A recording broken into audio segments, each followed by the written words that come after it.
Hello and welcome to another Tech Talk from the Albert Lee Public Library. Today we are going to be talking about safe online shopping.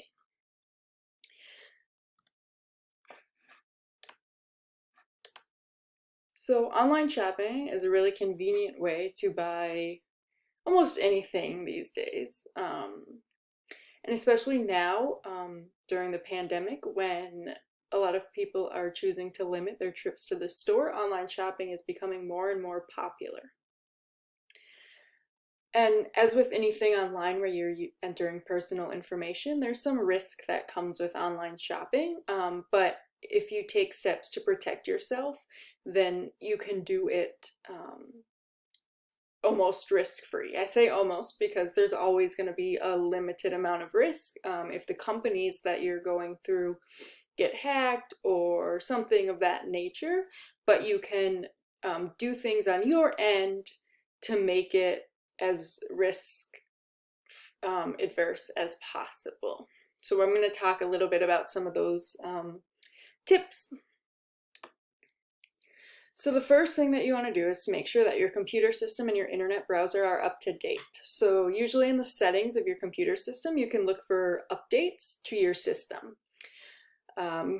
Computer companies, operating systems get updates frequently. A lot of people choose to automatically update, have their computer automatically update. So sometimes you may not have to worry about it, but you'll want to check and make sure that it's up to date or set it to automatic updates if you want that option. And then your internet browser, usually you can update your internet browser in the settings. And again, those are just, things that internet browsers, the companies that make them are constantly updating for better safety, security, any glitches, things like that. So it's a good practice to do. And then if you have a Windows computer, you could use a malware or virus protection software. So that's just another check that you can do, because if you're entering online information, although someone gets access to your computer, they may have access to that information. One good tip, if you're able to, is to shop from home. Make sure your Wi-Fi is a locked network, so you have a password for your wireless internet, or you're plugging your internet in at home. So that'll keep the network as secure as possible. And then if you can, avoid using public Wi-Fi networks or public PCs when you're shopping online. So while we have public computers at the library, entering your credit card information and shopping online, while using our computers is a little bit more risk averse. We have as much software protection on our computers as we can. But let's say you go to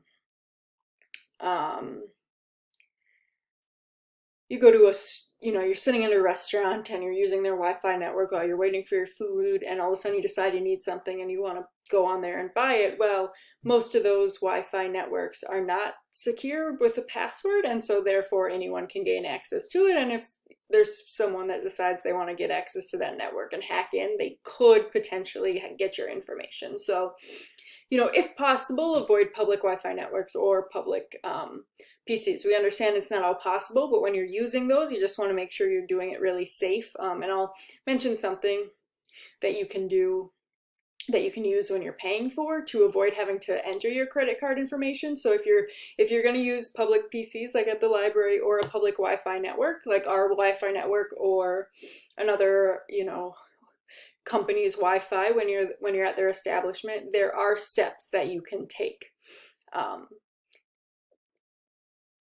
to make that safe. So popular shopping websites, Amazon, eBay, Target, things like that, they're very popular for shopping online because they are good about protecting their customer information. And so if you're using one of the big name online stores, or a big name store that sells things online, there's a little bit less to worry about with those sites, because they take as much protection as they can to keep their sites secure and their customer information secure. But sometimes you might be looking for something and you might have to buy it from a site that you've never heard from before. So, you need something really rare. All of a sudden you're doing a research, it brings you to some, random store and they have an option to buy it online. Just do your research. So when you're looking at sites that are unfamiliar to you, there's a couple things you can do. So you'll want to look for the HTTPS before the address, before the website address. So HTTPS, S stands for secure. So that means that their website is on a secure server. And then before the website address, there should be a lock symbol on a secure website. So that means that information is encrypted. So if you don't see that, it's recommended that you don't enter any kind of credit card important information into a website without the lock symbol. Not every website needs that symbol. So a company that just has a website, but you have to go to their actual store to buy anything, an organization that doesn't take money through their website, doesn't necessarily need the HTTPS or the lock symbol. But anytime you're entering information, make sure that the lock symbol is there. And then research the company. So you'll want to look for phone numbers and a physical address for the company if it exists. Some companies these days are all online, we know that. But see if they have information about where their warehouse is located, where they're shipping from, and then research the company. Do a simple Google search, see if they're on the Better Business Bureau and they have a rating. If you can't find anything out about the company by doing some internet research, then it might be recommended to stay away from that company. Or if they have a phone number, you can call it and talk to them on the phone and ask about your concerns about the security of their website. A lot of times if there isn't a phone number or a physical address, even an email address, a way to contact people, then it's, they want people to contact them to buy things, so they should have those things listed. If they're not listed, you may want to stay away from that unless you can find really good information that the company is legitimate. But if you have any concerns at all, look for that contact information and contact them and talk to them and see what they say. So for online retailers, you definitely want to create strong passwords. And for tips on strong passwords, we talked about that last week. So check out the video on creating strong passwords from the Tech Talk from July 1st about that. And then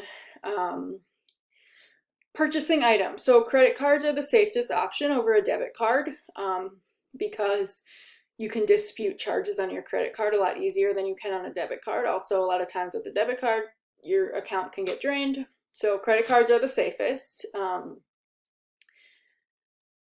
And also a gift card. You could go to a store. A lot of stores sell gift cards for retailers that can be used online. So you could go to a store, buy a gift card, and then use that gift card online without ever having to enter your credit card information. That's another option.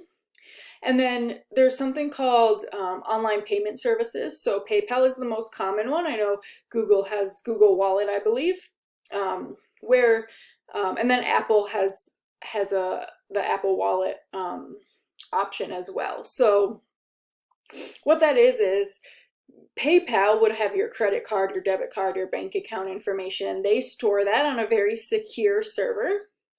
And so a lot of sites will accept PayPal payments. And so then you are not actually giving your credit card information to the online retailer.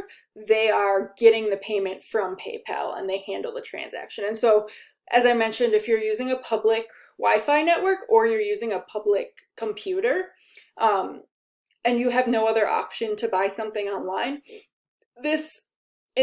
besides the gift card option, where you could purchase a gift card to the online retailer and then use the gift card, using the online payment service is the safer way if you have no other option but to use public networks or computers, because you're not actually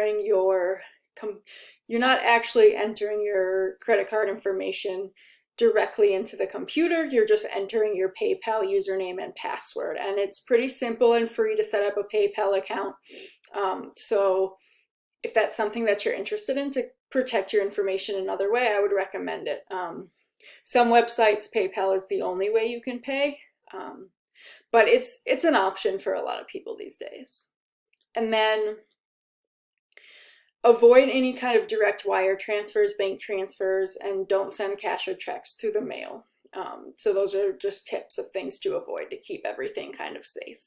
Those are the easiest way for scammers to have access to kind of scam you out of your money. So just you want to avoid those at all costs. And then a couple final tips. Never send your credit card number or any other important information over email. Retailers will never ask for this over email. And if you get a request for it, it's most likely a scam, but if you think it's legitimate, contact the company, find an email address, find a phone number. You'll never get a request from like a big retailer, Amazon, eBay. They'll never ask for your credit card information over email. Never. They'll make you log in and re-put in your information. So if you get a request, it's usually a scam, but you can contact the company and see, did you send this? And they may appreciate knowing if they did not send it, then they know that someone is trying to pose as them to get information from their customers. And then if anything seems suspicious, don't follow through with the purchase. You know, if you've contacted them or you can't find a contact information, you know, something doesn't feel right, then don't follow through with the purchase and you'll have to find that item, you know, some other way if possible. And then when you do make a purchase, just make sure you save the receipts and emails from a seller. So a lot of times you'll get an email receipt for an online one. You don't necessarily have to print it, just make sure you save it somewhere where you can find it in your email. And then any other emails you get from the seller about shipping, when they've shipped it, that kind of stuff. Some things you may want to keep track of and make sure that you have in emails, or if you can log into a website and get that information. The order number, the product information, the description, and the price. That way, if there is an issue with the shipment, the company, something like that, you have as much information as you can to try to get back what you can. And dispute something that may have gone wrong. So those are kind of the tips for safe online shopping. Hopefully it gave you some information that you may not have known. And we will continue to put these tech talks out on YouTube every Wednesday at 10 a.m. We're going to focus on some safe online tips for a few weeks here, and then we'll go back to some other topics.